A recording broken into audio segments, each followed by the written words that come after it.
Good morning, students. Today we'll discuss about the concept of consumer's equilibrium in the utility analysis. Now, what is consumer's equilibrium? Okay, so basically the consumer's equilibrium means a state or a condition in which consumer maximize his total satisfaction, okay, with his given income and the market price. Okay, that means जो भी वो goods खरीदता है with his given income and at the given market price. Okay, तो अपनी given income से given price के ऊपर एक कमोडिटी की जितनी भी यूनिट्स वो खरीदेगा या जो भी गुड्स वो खरीदेगा. ओके, कई बार क्या होता है कि हम एक ही कमोडिटी खरीद रहे हैं, कई बार एक से ज़्यादा कमोडिटीज भी खरीद रहे हैं. Okay, so whatever is the case, so उस गिवन इनकम और गिवन मार्केट प्राइस पे, क्लियर, उस वो अपनी सेटिस्फेक्शन मैक्सिमाइज करता है. ओके, इस स्टेट या इस कंडीशन को हम कंज्यूमर सेटिस्फेक्शन कहेंगे. ओके, सो अ स्टेट और a condition in which a consumer maximises his or her total satisfaction with his given income and market price. Okay, market price constant होगा और income constant होगा, और उस market price के ऊपर वो अपनी जो सेटिस्फेक्शन है उसको मैक्सिमाइज कर लेता है. इस स्टेट को हम कंज्यूमर्स इक्विलिब्रियम कहेंगे. Okay, so what is consumer's equilibrium? A state or a condition in which the consumer maximizes his or her total satisfaction with his given income. उसकी इनकम में कोई चेंज नहीं होना चाहिए. Okay, and at the given market prices. That state is called consumer's equilibrium. Now how do we find that the consumer's satisfaction is maximum? Okay, कैसे हम पता करेंगे कि consumer की satisfaction level यहाँ पे maximum है? Okay, so to find out the consumer's equilibrium we have two cases. One is only one, when the consumer is consuming only one commodity, so this is one commodity case. Okay, it is known as consumer's equilibrium, one commodity case. When the consumer is consuming two or more commodity, this is called two commodity case. Okay, consumer की equilibrium और consumer का satisfaction, जब वो एक commodity consume कर रहा है तब कैसे फाइंड आउट करेंगे, और जब वो दो या दो से ज़्यादा कमोडिटीज कंज्यूम कर रहा है तब कैसे फाइंड आउट करेंगे. So first of all we are taking one commodity case. Okay, we will find out the consumer's equilibrium in one commodity case when the consumer is consuming only one commodity. Okay, so the buying habit of a consumer is or depends on some factors. One is the price of the commodity, marginal utility of the commodity and marginal utility of money. Okay, marginal utility हम पहले पढ़ चुके हैं, commodity से मिलने वाली satisfaction. Okay, उस commodity की consumption से मिलने वाली satisfaction, that is utility. Okay, and if it is marginal, तो अगर हम उस commodity के एक से ज़्यादा यूनिट कंज्यूम कर रहे हैं, सी वन कमोडिटी केस में हम कमोडिटी की एक से ज़्यादा यूनिट कंज्यूम कर रहे हैं, कमोडिटी एक ही है, फॉर एग्जांपल चपाती और apple is a commodity and we are consuming 1 2 3 apples. Okay, हमने साइमल्टेनियसली 3 एप्पल कंज्यूम किए one by one. Okay, so commodity एक ही थी एप्पल एंड उसकी यूनिट्स 3 थी. क्लियर, तो फर्स्ट यूनिट ने कुछ सेटिस्फेक्शन दिया होगा, सेकंड ने कुछ एंड थर्ड ने कुछ. दैट मीन्स तीनों ही यूनिट्स ने अलग अलग लेवल ऑफ सेटिस्फेक्शन प्रोवाइड किया. Clear, so this is the marginal utility of commodity we are taking, जो उनके बीच का डिफरेंस है. Next one is marginal utility of money. अब मनी का यूटिलिटी क्या होता है? Marginal utility is basically the worth of money और worth of a rupee. Okay, spent, you can say the worth of a rupee spent. जो एक रुपया हमने स्पेंड किया है उसकी वर्थ क्या है, ठीक है, that is called marginal utility of money. और generally we are measuring the marginal utility in terms of money, that is marginal utility of money. okay, marginal utility of money कुछ नहीं है, marginal utility को हम money की terms में measure कर रहे हैं, that is marginal utility of money और worth of money. okay, what is worth of money? Measuring marginal utility in terms of money is marginal utility of money. okay, or you can say the worth of money or a rupee. एक रुपी जो हमने spend किया है उसकी worth क्या है, that is marginal utility. How do we calculate or measure the marginal utility of money? Basically हम marginal utility of a rupee लेके चल रहे हैं, एक रुपी जो हमने spend किया है उसकी marginal utility क्या है, सॉरी वर्थ क्या है, सॉरी वर्थ क्या है उसकी, उस एक रुपये की. Marginal utility of money is worth of rupee. Okay, तो रुपी स्पेंट, उस एक रुपए की जो वर्थ है वो क्या है, वो हम कैसे पता करेंगे? उस एक रुपए से हम जितनी कमोडिटी या एक कमोडिटी की जितनी यूनिट खरीद सकते हैं. ओके, उस एक रुपए से हम जितनी कमोडिटी या एक कमोडिटी की जितनी यूनिट खरीद सकते हैं उन यूनिट्स को कंज्यूम करने पे हमें कितने यूटिलिटी मिलेगा, that utility will be the utility of marginal utility of money. भाई हम रुपया तो कंज्यूम नहीं कर सकते क्योंकि सेटिस्फेक्शन हमें कंजम्पशन से आती है, ठीक है, यूटिलिटी सेटिस्फेक्शन, ओके। सो सेटिस्फेक्शन हमें कंजम्पशन से आती है, हम रुपया कंज्यूम नहीं कर, जो रुपी है 1 रुपी है उसको हम कंज्यूम नहीं कर सकते, लेकिन उस 1 रुपी से तो कुछ खरीद के, कुछ गुड्स या एक गुड की जो यूनिट्स हैं वो हम खरीद के उनको कंज्यूम कर सकते हैं and we can get some satisfaction, some level of satisfaction we can get, okay. तो 1 रुपए से तो हम चीज़ें खरीद सकते हैं ना, एक टॉफ़ी खरीदी या फिर लाइक कुछ और खरीदा, ठीक है, चॉकलेट खरीदी, टॉफ़ी खरीदी, वॉट जो भी खरीदा हमने उस 1 रुपए से, तो उस 1 रुपए से जो चीज़ खरीदी तो उसको कंज्यूम करके हमें कितना सेटिस्फेक्शन मिला, ओके। फॉर एग्जांपल मैंने 1 रुपए का 1 ग्लास ऑफ वाटर जो है वो खरीदा, ओके। तो एक पॉइंट ऑफ टाइम में मुझे, मेरे लिए वो ज़रूरी था कि मुझे प्यास लग रही थी तो मुझे पानी चाहिए था, तो मैंने 1 ग्लास वाटर जो है 1 रुपए में खरीद लिया, ठीक है। तो वो मुझे कुछ सेटिस्फेक्शन देगा, ओके, 1 ग्लास ऑफ वाटर जो कि 1 रुपए से आया, या एक टॉफ़ी जो मैंने खरीदी, ओके। सो उससे मिलने वाली सेटिस्फेक्शन किसकी सेटिस्फेक्शन कही जाएगी या कही जा सकती है, उस 1 रुपए की, क्योंकि उस 1 रुपए ने ही तो मुझे वो चीज़ दिलाई, और अगर वो 1 रुपया नहीं होता तो वो चीज़ मेरे पास नहीं आती और मैं उसको कंज्यूम नहीं करता और मुझे सेटिस्फेक्शन नहीं मिलती, ओके। वो 1 ग्लास ऑफ वाटर अगर मुझे नहीं मिलता, कब नहीं मिलता, जब मेरे पास 1 रुपया नहीं होता, ओके। सो अल्टीमेटली हम कह सकते हैं कि वो जो सेटिस्फेक्शन उस एक टॉफ़ी या 1 ग्लास ऑफ वाटर को ड्रिंक करके या कंज्यूम करके मुझे जो सेटिस्फेक्शन मिली वो कहाँ से आई, 1 रुपी से आई। So that 1 rupee do have some utility, उस 1 रुपए का भी यूटिलिटी है, ठीक है। कितना, कैसे मेजर होगा, उस 1 रुपए से जो हम चीज़ खरीद के कंज्यूम करते हैं और उस कंजम्पशन से जितना सेटिस्फेक्शन मिलता है, ओके, दैट इज और that can be assign to that 1 rupee, that satisfaction level can be assigned to 1 rupee, okay। So bundle of commodities or basket of commodities which can be bought from 1 rupee, by consuming that or those commodities, whatever the level of satisfaction we are getting, that level of satisfaction can be assigned to that 1 rupee or rupee 1, okay। वो उस 1 रुपए का satisfaction level होगा या marginal utility होगी 1 रुपए की, okay। So that will be the marginal utility of rupee 1, clear. Suppose हमें 2 यूटिल्स मिले, ठीक है, सेटिस्फेक्शन को या यूटिलिटी को हम यूटिल्स में मेजर कर रहे हैं, हम पिछले लेक्चर में हमने पढ़ा, डिस्कस किया। तो सपोज 1 रुपए से जो भी चीज़ हमने खरीदी उससे हमें 2 यूटिल्स मिले, ओके। तो 1 रुपए की यूटिलिटी कितनी होगी, ₹2, ओके।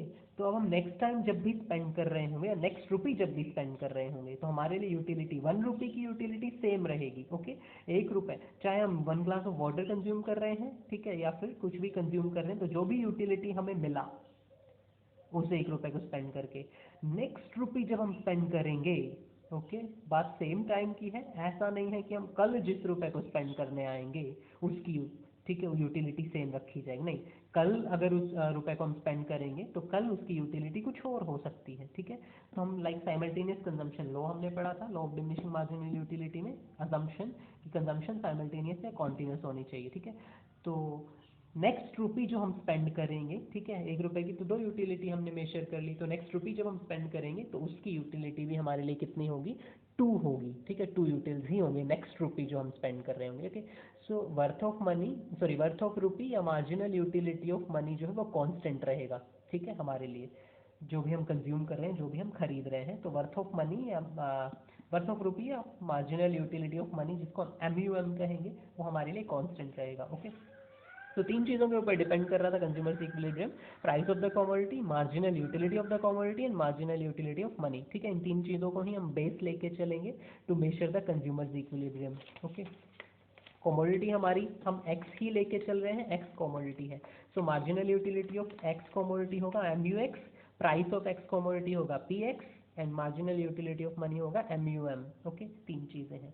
नाउ अब हमारे पास यूटिलिटी शेड्यूल है एक्स कमोडिटी का, एक्स कमोडिटी की 1 unit, 2 unit, 3 unit, 4 unit, 5 unit, 6 unit consume की गई हैं और उनसे मिलने वाली utility marginal utility, okay, 20 units, 18 units, that means first unit में, first unit of the commodity x gave 20 utils, second unit gave 18 utils, okay. 2 units में नहीं दिए हैं, ये सेकेंड यूनिट में दिए हैं 18 यूटिल्स, ओके। मार्जिनल है ये, टोटल नहीं है, टोटल होती तो हम कैसे पढ़ते, 2 units gave total utility like जितना भी होता 38 आता। ओके, सो यहाँ पे सेकेंड यूनिट ने कितना ऐड किया है 18, थर्ड यूनिट ने कितना दिया 16, फोर्थ ने 10, फिफ्थ ने 0।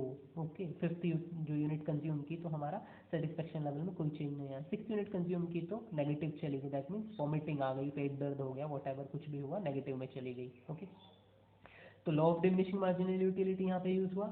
क्लियर, तो मार्जिनल यूटिलिटी ऑफ एक्स आ गई, यूनिट्स ऑफ द कमोडिटी आ गई। अब हमें चाहिए price of the commodity and marginal utility of money. Price constant रहेगा, ऐसा नहीं है कि एक यूनिट खरीद रहे हैं, ठीक है, तो कुछ है, दो यूनिट्स खरीद रहे हैं तो कुछ है, प्राइस कांस्टेंट रहेगा। And marginal utility of money या वर्थ ऑफ रुपी भी कांस्टेंट, हमने पीछे पढ़ा। So using the scale that 4 utils is equals to ₹1, that means 1 रुपए से हमें कितने यूटिल्स मिल रहे हैं 4 utils. Okay, so marginal utility of money कितनी होगी MUM हो गया 4 utils. Clear, it is saying using the scale that 4 utils is equals to ₹1, that means हमने कैसे फाइंड आउट किया कि 1 रुपए से कुछ चीज़ खरीदी होंगी और उन चीज़ों को कंज्यूम करके हमें कितने यूटिल्स मिले 4 यूटिल्स। ओके, तो 1 रुपए की यूटिलिटी कितनी होगी 4 utils. Okay, so this is MUM। सो पहले भी बताया that means MUX, now MUX can be expressed in terms of rupee. MUX जो है रुपी के टर्म्स में वो एक्सप्रेस कर सकता है। कैसे, 1 रुपए की यूटिलिटी कितनी है 4, तो 20 यूटिल्स हैं तो कितने रुपीस के बराबर होगा वो 1 rupee. If 1 rupee is equals to 4 utils, if 1 rupee, जैसे यूनिटरी मेथड लगा देंगे मैथ्स में, इफ ₹1 इज इक्वल्स टू कितने यूटिल्स हैं 4 यूटिल्स, देन रुपी, सॉरी हम क्या बता रहे हैं MUX। ओके, सो इफ 4 उल्टा कर देंगे हम, गिवन क्या है हमारे पास यूटिल्स गिवन है MUX। ओके, रुपी में वैल्यू निकालनी है। Okay, if 4 utils are equal to ₹1, 4 utils 1 रुपए के बराबर है, तो 20 यूटिल्स जो हमें फर्स्ट यूनिट ने दिए वो किसके बराबर, कितने रुपए के बराबर हो गए होंगे 20 utils is equal to 1/4 into 20। Okay, cancel करेंगे 5 रुपीज। ओके, तो ये जो 20 यूटिल्स हमने गेन किए कितने रुपए में आया हमें, अगर 1 रुपया 4 यूटिल देता है तो 20 यूटिल्स कितने रुपए में मिले होंगे 5 रुपए में। ओके, सो 5 रुपीज से हमें 20 यूटिल्स मिले, तो this is marginal utility in terms of rupee. Okay, यहाँ पे हमने मार्जिनल यूटिलिटी टर्म्स ऑफ रुपी में पता कर ली है। ओके, तो MUM क्या है हमारी 4 यूटिल्स है। ओके, MUM हमारे पास आ गई 4 utils. Clear, now what is the condition of equilibrium? Condition of equilibrium is MUX upon PX should be equal to MUM, that means the ratio of marginal utility and price, जो कि अभी हमने निकाला ratio of marginal utility 20 and price, जो कि 4 like हमने यहाँ पे देखा था 4 यूटिल्स 1 रुपए थे। ठीक है, तो 1 रुपए से 4 यूटिल्स मिलते हैं तो 20 यूटिल्स कितने में आए होंगे 5 रुपए में। ठीक है, तो ये क्या आ गया हमारा, हमने जो स्पेंड किया है 5 रुपए 20 यूटिल्स को गेन करने के लिए। ओके, तो रेशियो हमारा क्या है 20 divided by 4 is equals to 5 आ गया। ठीक है, that ratio should be equal to marginal utility of money. क्या है marginal utility of money 4 utils. Okay, बताया था पहले भी कि भाई मार्जिनल यूटिलिटी ऑफ मनी क्या होती है worth of A rupee, that means जो रुपी हमने स्पेंड किया है उससे कितने यूटिल्स मिल रहे हैं, तो 1 रुपए से यहाँ पे कितने यूटिल मिले 4 यूटिल्स, तो this would be termed as MUM, ये MUM हो जाएगी। Okay, so ratio of marginal utility of X and price of X should be equal to marginal utility of money to struck in equilibrium। equilibrium में find out करने के लिए इन दोनों का ratio MUM के बराबर होना चाहिए। तो MUX हमारे पास है, प्राइस हमारे पास नहीं है कमोडिटी का। ठीक है, तो हमने क्या कर लिया यूटिलिटी को प्राइस की टर्म्स में कन्वर्ट कर लिया। ठीक है, सो दैट रेशियो हमने निकाला MUX upon PX। Okay, that is 4 utils हैं। ठीक है, डिवाइड कर दिया MUX को तो हमारे पास आ गया कि 5 रुपए हमने 20 यूटिल्स को गेन करने के लिए स्पेंड किए। क्लियर, तो इस तरीके से हमने निकाला 20 डिवाइडेड बाय 4, 18 डिवाइडेड बाय, ऊपर से है हमारे पास मार्जिनल यूटिलिटी, उनको हम 4 से डिवाइड करते जा रहे हैं, हमारे पास यहाँ आ गया marginal utility in terms of money. Okay, so किसके इक्वल होना चाहिए था MUX upon PX is equal to MUM। Okay, तो जब MUM 4 है तो इन दोनों रेशियोज का जो रिजल्ट 4 आएगा, MUX upon PX is equals to 4 और MUM हमारी है ही 4, तो ये दोनों जब इक्वल हो जाएंगे तो वहाँ पे इक्विलिब्रियम होगा। हम देखते हैं कहाँ पे 4 आया रेशियो दोनों का, दिस इज 4, तो 3 units, bye consuming 3 units consumer का जो सेटिस्फेक्शन लेवल है 16 यूटिल्स हाईएस्ट होगा। ओके, यहाँ पे मैक्सिमम सेटिस्फेक्शन वो ड्राइव कर रहा है। अब हम कहेंगे जी यूटिलिटी तो 20 हाईएस्ट है। ठीक है, तो यहाँ पे क्यों सेटिस्फाइड फील करेगा सबसे ज़्यादा? रीज़न बीइंग, अगर उसका मार्जिनल यूटिलिटी ज़्यादा है, ठीक है, किसी यूनिट से मिलने वाला मार्जिनल यूटिलिटी ज़्यादा है, ठीक है, तो और यूनिट कंज्यूम करेगा। एंड जब यूनिट कंज्यूम मीन्स कंजम्पशन बढ़ता है, इंक्रीज होता है, तो मार्जिनल यूटिलिटी क्या हो जाती है? Decrease, according to law of diminishing marginal utility. भाई एक यूनिट कंज्यूम करेगा तो इतने यूटिल्स मिले, दूसरी करेगा तो पहले से कम मिलेंगे, ओके, थर्ड में करेगा तो उससे कम मिलेंगे, फोर्थ करेगा तो और उससे कम मिलेंगे, ठीक है। तो अगर उसको ज़्यादा यूटिल्स मिल रहे हैं तो कंजम्पशन बढ़ाएगा, सेकंड यूनिट भी कंज्यूम करेगा, थर्ड भी करेगा, ठीक है। और अगर 4 यूनिट्स कंज्यूम कर रहा है तो 10 मिले हैं, ठीक है, तो 4 के बजाय अगर वो 3 करता है तो कितने मिलते हैं? 16 यूटिल्स, ओके। तो diminishing law of diminishing marginal utility की वजह से यहाँ पे उसको इक्विलिब्रियम में स्ट्राइक करना पड़ेगा, क्योंकि यहाँ पे ये कंडीशन भी फुलफिल हो रही है कि रेशियो जो है दोनों का मार्जिनल यूटिलिटी या वर्थ ऑफ मनी के इक्वल है। इसके बाद सिंपल सी बात है, एक और सिंपल सा लॉजिक है कि यहाँ पे उसने जितने यूटिल्स गेन किए, 16 utils bye consuming 3 units, okay, जितने रुपए स्पेंड करके उसने ये 16 यूटिल्स गेन किए हैं, ठीक है, वो किसके इक्वल आ रहा है? 4 यूटिल्स, मीन्स 1 रुपए के इक्वल। एवरेज भी तो 4 ही था, हमारा एवरेज भी 4 आया, 16 डिवाइडेड बाय 4, 4 यूटिल्स। और 1 रुपए की जो मार्जिनल यूटिलिटी है वो भी कितनी है? 4 utils. That means 16 divided by 4 करेंगे तो भी हमारा एवरेज 4 आ रहा है। दैट मीन्स यहाँ पे उसने जितने यूटिल्स गेन किए हैं वो 1 रुपी के वर्थ के इक्वल है, कि यहाँ पे जितना स्पेंड किया है वो एग्जैक्टली उसके इक्विवेलेंट उसको सेटिस्फेक्शन दे रहा है जितना वो 1 रुपये स्पेंड करने पे मिलता, ठीक है। यहाँ पे देखो 4.5 है, तो यहाँ पे उसको ज़्यादा मिल रहा है। 1 रुपये से मिलने 4 यूटिल्स चाहिए थे, मिल कितने रहे? एवरेज का मतलब यही है, 1 रुपया 1 यूनिट ऑफ करेंसी, यहाँ पे जब हम एवरेज निकाल रहे हैं तो यहाँ पे उसको 1 रुपये से कितने मिल रहे हैं? 4.5 यूटिल्स मिल रहे हैं, जबकि मिलने कितने चाहिए थे? 4 यूटिल्स, तो उसको ज़्यादा मिल रहे हैं तो कंजम्पशन बढ़ाएगा। तो उसने कंजम्पशन बढ़ाया और 16 जिसकी वजह से उसकी यूटिलिटी कम हो गई, क्योंकि एक्स्ट्रा यूनिट कंज्यूम करेगा तो मार्जिनल यूटिलिटी डिक्रीज हो जाएगी, तो उसकी यूटिलिटी डिक्रीज होकर 4 आ गई। अब अगर वो और भी एक्स्ट्रा यूनिट कंज्यूम करता है, 4th यूनिट, ठीक है, तो एवरेज हम निकालेंगे। 10 यूटिलिटी जो हमारी मार्जिनल आई उसको हम 4 से डिवाइड करेंगे तो हमारा एवरेज कितना है? 2.5। दैट मीन्स 1 रुपये की यूटिलिटी यहाँ पे कितनी आ रही है? 2.5, जबकि आनी कितनी चाहिए थी? स्टैंडर्ड हम मान के चले वर्थ ऑफ रुपी कितनी है हमारी नज़रों में? 4 यूटिल्स हमें 1 रुपये से मिलने चाहिए, मिल कितने रहे? 2.5, काफ़ी कम मिल रहे हैं, तो हम आगे कंजम्पशन नहीं बढ़ाएंगे, ठीक है। तो अगर 3 यूनिट से कम कंज्यूम करता है तो उसको यूटिलिटी ज़्यादा मिल रही है 1 रुपये से, ठीक है, तो सेटिस्फेक्शन ज़्यादा मिल रही है, तो कंजम्पशन और बढ़ाएगा कि भाई ज़्यादा सेटिस्फेक्शन मिल रही है, ज़्यादा अच्छा लग रहा है, ठीक है, तो कंजम्पशन और बढ़ाएगा। जैसे ही कंजम्पशन बढ़ाएगा मार्जिनल यूटिलिटी गिर जाएगी और वो किसके इक्वल आ जाएगी? 4 के। अगर और भी बढ़ाता है कंजम्पशन तो मार्जिनल यूटिलिटी और कम आ जाएगी और एवरेज कम आ जाएगा, 1 रुपये की यूटिलिटी कम हो जाएगी 2.5, जो कि 4 से काफ़ी कम है, तो यहाँ पे कंजम्पशन नहीं करेगा ज़्यादा, इसलिए ही यहाँ पे उसको स्ट्राइक करेगा इक्विलिब्रियम में, क्योंकि यहाँ पे उसकी वर्थ ऑफ रुपी इक्वल हो गई है किसके? Ratio of MUX and PX, okay. यहाँ पे हमने डायग्रामेटिक प्रेजेंटेशन देखा, MUX डाउनवर्ड स्लोपिंग कर्व होगा, क्यों? क्योंकि law of diminishing marginal utility है, as we increases the consumption marginal utility tends to decrease, हर एक एक्स्ट्रा यूनिट जो है पहले के मुकाबले कम सेटिस्फेक्शन देगी। दिस इज PX, प्राइस हमने का प्राइस कांस्टेंट रहेगा, हम उस कमोडिटी की जितनी भी यूनिट्स खरीदें, ठीक है, सेम टाइम की बात हो रही है, ऐसा नहीं आज और कल या 1 महीने बाद, ओके। तो सेम टाइम पे प्राइस कांस्टेंट है, चाहे हम 1 यूनिट खरीदें चाहे 2 यूनिट्स खरीदें, ठीक है, तो प्राइस लाइन हमारी पैरेलल टू OX एक्सिस जाएगी, ठीक है। तो जहाँ पे हमारा MUX, ओके, और PX इक्वल हो गया, दोनों का रेशियो MUM के इक्वल हो गया है, ठीक है, पॉइंट C, वो हमारा पॉइंट ऑफ इक्विलिब्रियम होगा, ठीक है। क्यों? PX is equals to MUX in terms of rupee. Clear? यहाँ पे जो MUX दे रखी है it is in terms of rupee, that means ये कैसे निकाला है? ये निकाला है MUX अपॉन MUM। ये जो MUX in terms of money है, ठीक है, ये क्या है? MUX upon MUM, it should be equal to PX। Clear? या तो हम ये लिख सकते हैं MUX upon PX is equals to MUM, ठीक है, या फिर MUX upon MUM is equals to PX, okay. ये PX के इक्वल आना चाहिए, तब हमारा पॉइंट ऑफ इक्विलिब्रियम हम फाइंड आउट कर सकते हैं। क्योंकि marginal utility in terms of money कैसे निकली है? मार्जिनल यूटिलिटी ऑफ X को हमने वर्थ ऑफ रुपी से डिवाइड कर दी, जैसे यहाँ पे किया था हमने। वर्थ ऑफ रुपी था 4 और MUX हमारा अलग अलग था, तो हम डिवाइड करते गए तो हमारे पास क्या आ गया MUM।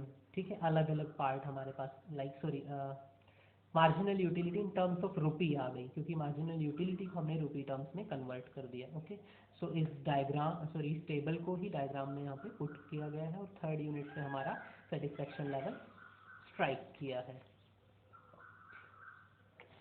Now we have the formula like MUX upon PX should be equal to MUM। okay, MUX upon PX should be equal to MUM। तब हम क्या करेंगे, इक्विलिब्रियम फाइंड आउट करेंगे। अगर कम या ज़्यादा है, जैसे हमने पिछले टेबल में देखा, अगर वर्थ ऑफ मनी के इक्वल नहीं है, तो इक्वल नहीं है तो मतलब या तो ज़्यादा होगा या फिर कम होगा। ठीक है, तो इक्विलिब्रियम नहीं होगा, क्योंकि उसकी या तो यूटिलिटी ज़्यादा मिल रही होगी या फिर कम मिल रही होगी, तो वहाँ पे अपने आप को इक्विलिब्रियम में नहीं फाइंड आउट करेगा या स्ट्राइक करेगा।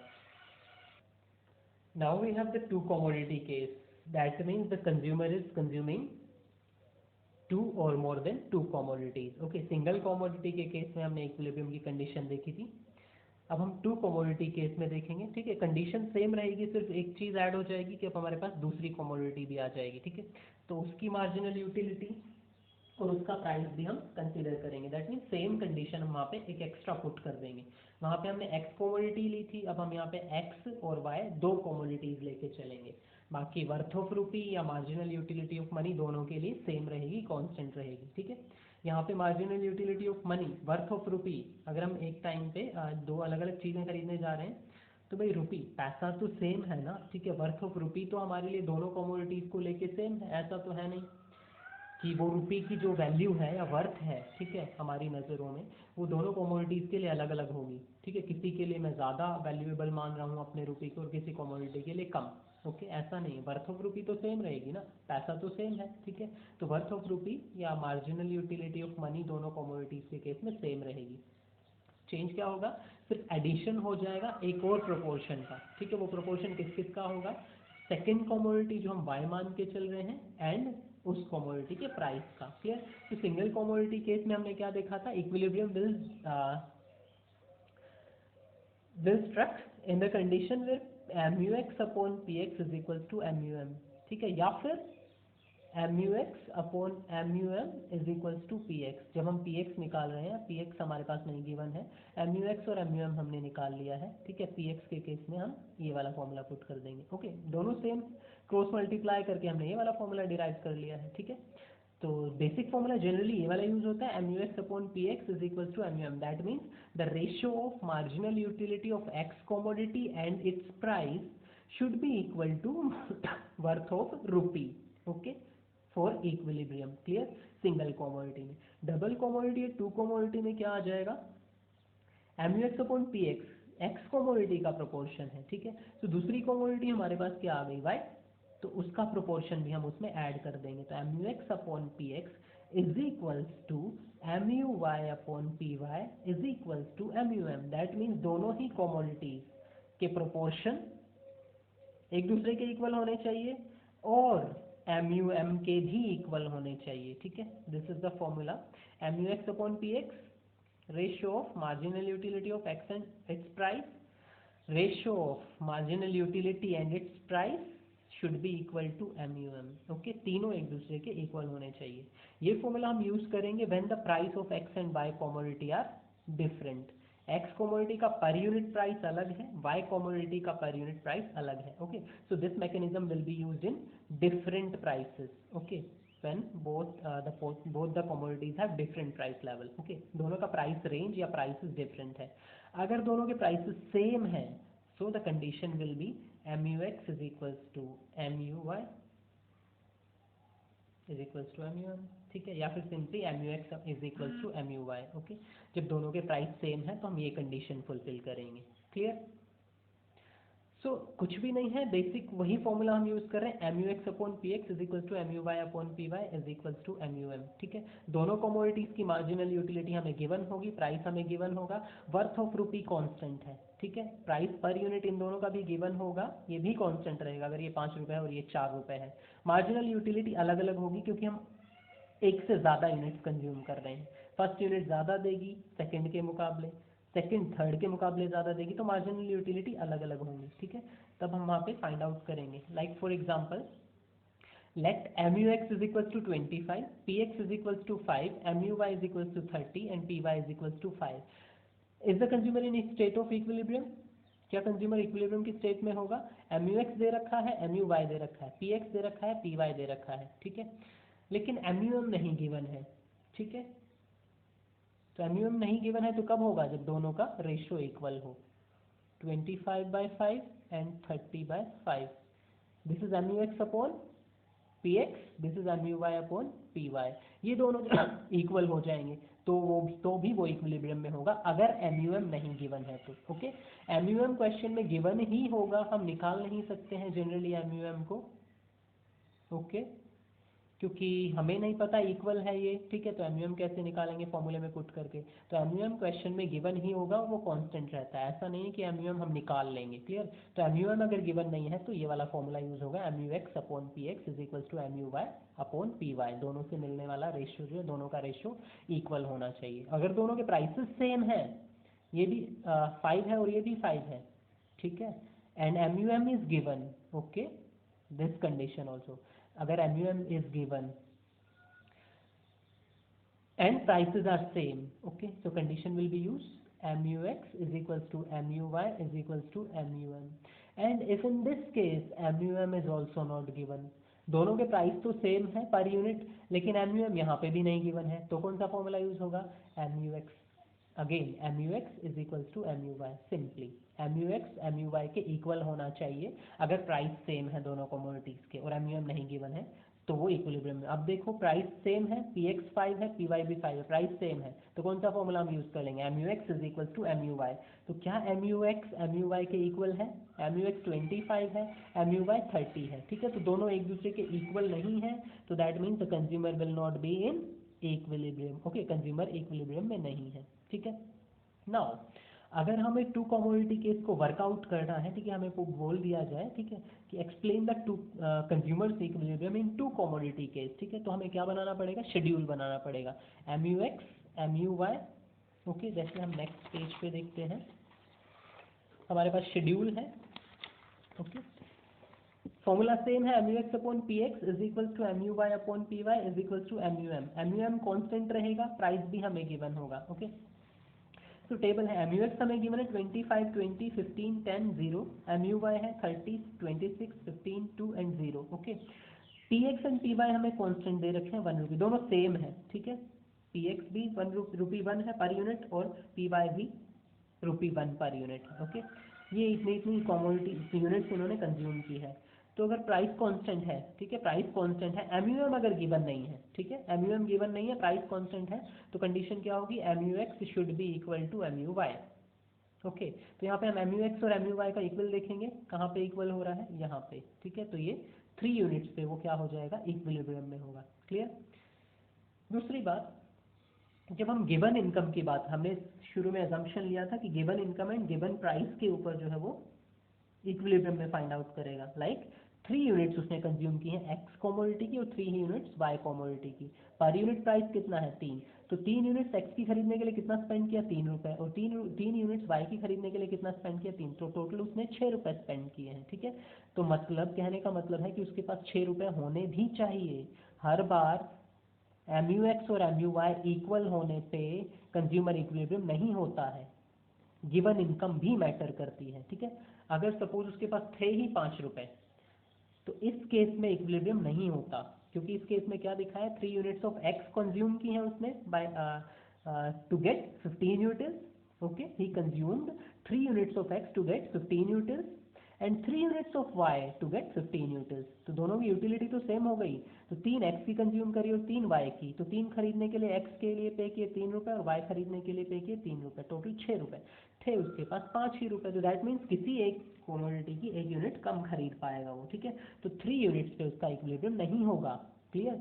तो every time it is not necessary that if MUX is equal to MUY, तो वो उसका क्या हो जाएगा? Equilibrium. It is not necessary कि हर बार MUX और MUY इक्वल होने पे इक्विलिब्रियम हो जाएगा, ऐसा जरूरी नहीं है, ठीक है, क्योंकि गिवन इनकम भी मैटर करती है। ये अब हम आगे देखेंगे, नेक्स्ट वीडियो में हम डिस्कस करेंगे कि ऐसा वर्किंग कैसे होती है। लाइक ऐसा होता है कि MUX 25 20 15 10 0, ये भी उतना ही है 30 25, ये 26 की जगह 25 होता, ये कितना 20 होता और ये 10 होता, तो यहाँ का 25 और यहाँ का 25, that means 1 unit of y and 2 units, sorry 1 unit of x and 2 units of y give same utility। x की 1 यूनिट कंज्यूम करने पे 25 यूटिल्स मिल रहे हैं और y की 2 यूनिट्स कंज्यूम करने पे, ठीक है। तो टोटल उसमें कितनी 3। ऐसा भी हो सकता है, जरूरी नहीं है कि दोनों कमोडिटीज की सेम यूनिट कंज्यूम करें, नहीं, it is not necessary. Condition ये नहीं है कि दोनों कमोडिटीज की सेम यूनिट कंज्यूम होनी चाहिए, ये कोई कंडीशन नहीं है। यूटिलिटी सेम होनी चाहिए, ठीक है, ये कंडीशन है। MUX is equals to MUY, unit same नहीं हो। तो ऐसा भी हो सकता है एक की 2 यूनिट कंज्यूम करे और दूसरे की 4, ठीक है, तब इक्विलिब्रियम में आए। ऐसा भी हो सकता है दोनों की 2-2 यूनिट करने पे इक्विलिब्रियम में आए। ओके, तो हम ये वाला केस तो देख चुके हैं, सेम यूनिट। अब हम देखेंगे नेक्स्ट डिफरेंट यूनिट, एक कमोडिटी की कम यूनिट कंज्यूम की है और दूसरे की ज़्यादा, ठीक है।